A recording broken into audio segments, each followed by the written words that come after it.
মাওলানা ভাসানী যে স্বপ্নের বাংলাদেশ গড়তে চেয়েছিলেন জাতীয় নাগরিক পার্টি সেই উদ্দেশ্যেই প্রতিষ্ঠিত হয়েছে বলে জানিয়েছেন জাতীয় নাগরিক পার্টির আহ্বায়ক নাহিদ ইসলাম। সোমবার রাতে টাঙ্গাইলের শহরের সন্তোষ মাওলানা আব্দুল হামিদ খান ভাসানীর মাজার জিয়ারত করেন এনসিপি নেতারা। এ সময় নাহিদ ইসলাম জানান, শ্রমিক মেহনতি মানুষের রাজনীতিবিদ ছিলেন মাওলানা আব্দুল হামিদ খান ভাসানী। তিনি ব্রিটিশ উপনিবেশবাদের বিরুদ্ধে, পিন্ডির আধিপত্যবাদের বিরুদ্ধে এবং দিল্লির আধিপত্যবাদের বিরুদ্ধেও লড়াই করেছিলেন। তার পথ অনুসরণ করে এনসিপি বাংলাদেশকে এগিয়ে নিয়ে বৈষম্যহীন দেশ গড়ে তুলতে চায় বলে জানান তিনি। মাওলানা ভাসানী যেই রাজনীতি করে গিয়েছেন, যেই স্বপ্নের বাংলাদেশ, যেই মেহনতি মানুষের বাংলাদেশ প্রতিষ্ঠা করতে চেয়েছিলেন, জাতীয় নাগরিক পার্টিও সেই উদ্দেশ্যেই প্রতিষ্ঠিত হয়েছে। সেই দায়িত্বের রাজনীতি নিয়েই মাওলানা ভাসানীর পথ অনুসরণ করেই আমরা বাংলাদেশকে এগিয়ে নিয়ে যেতে চাই।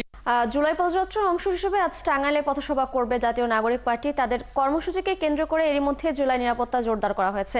এ বিষয়ে আরো জানাতে আমাদের সাথে যুক্ত হচ্ছেন সহকর্মী এম এ রাজ্জাক। রাজ্জাক, আপনি তো আছেন সেখানে। তাদের কর্মসূচি কখন নাগাদ শুরু হতে পারে এবং কোথায় কোথায় পদযাত্রা করবেন তারা, এবং পথসভা কোথায় হবে জানাবেন। তিশা, দেখতেই পাচ্ছেন আমার পেছনটাতে, আমি আরও যদি ভালো করে দেখাই যে দেশ গড়তে জুলাইয়ের যে পদযাত্রা, সেই জুলাই পদযাত্রার যে মঞ্চ সেটি কিন্তু মানে অনেকটাই প্রস্তুত এবং এই পদযাত্রা উপলক্ষে সকল কিছুই প্রস্তুত বা সম্পন্ন হয়েছে। আমি যদি এখানে দেখতে পাচ্ছেন যে এখানে এনসিপির যে যুগ্ম মুখ্য সংগঠক রয়েছেন, তিনি এই অনুষ্ঠান সম্পর্কে বিস্তারিত জানাবেন।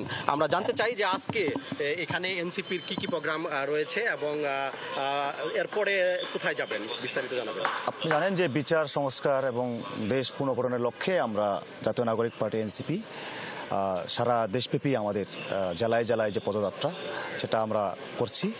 আজকে 29তম দিন। আজকে টাঙ্গাইল জেলায় এই পদযাত্রাটি হবে।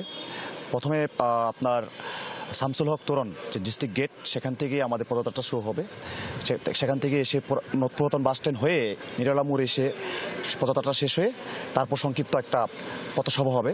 এই পথসভা শেষ করে গাজীপুরের উদ্দেশ্যে চলে যাবে। গাজীপুরে আমাদের বিকালে আরেকটি পথসভা রয়েছে, পদযাত্রা রয়েছে।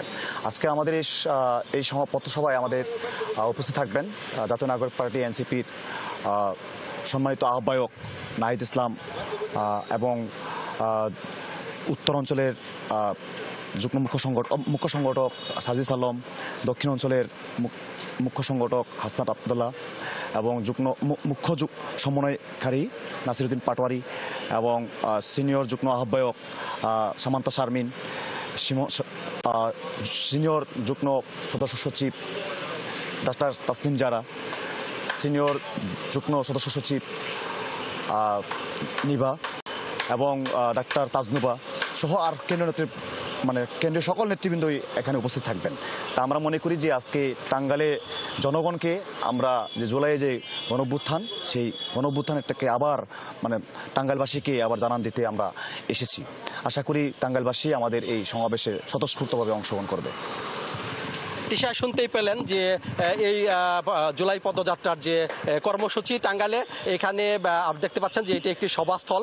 আমি যদি দেখাই যে এখন পর্যন্ত কিন্তু এই জুলাই পদযাত্রার যে পথসভার যে মঞ্চ, সেটি কিন্তু এখন পর্যন্ত কাজ করে যাচ্ছে। এখানে থেকে এটি দেখভাল করছেন এনসিপির একজন মুখ্য সংগঠক। তিনি নিজেই এখানে উপস্থিত থেকে জানিয়েছেন তাদের এই কর্মসূচি, এখানে দিনব্যাপী কি কর্মসূচি রয়েছে। সেই সাথে আমি আপনাদের একটি বিষয় যুক্ত করতে চাই তিশা, যে এটি টাঙ্গাইল শহরের সবচেয়ে ব্যস্ততম সড়ক, এটি নিরালা মোড় বলা হয়। এই নিরালা মোড়েই এই জুলাই পদযাত্রার মঞ্চ করা হচ্ছে। এখানেই জুলাই পদযাত্রার যে পথসভা, সেই পথসভায় এখানে যে এনসিপির নেতাকর্মীরা এখান থেকেই তারা বক্তব্য রাখবেন এবং এখানে দেখতে পাচ্ছেন যে এই মুহূর্তে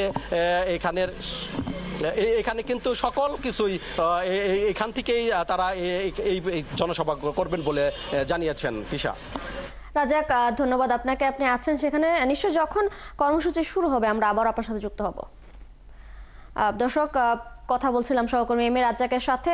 আজ এনসিপির পদযাত্রা করার কথা রয়েছে টাঙ্গাইলে, সে বিষয়ে জানাচ্ছিলেন তিনি।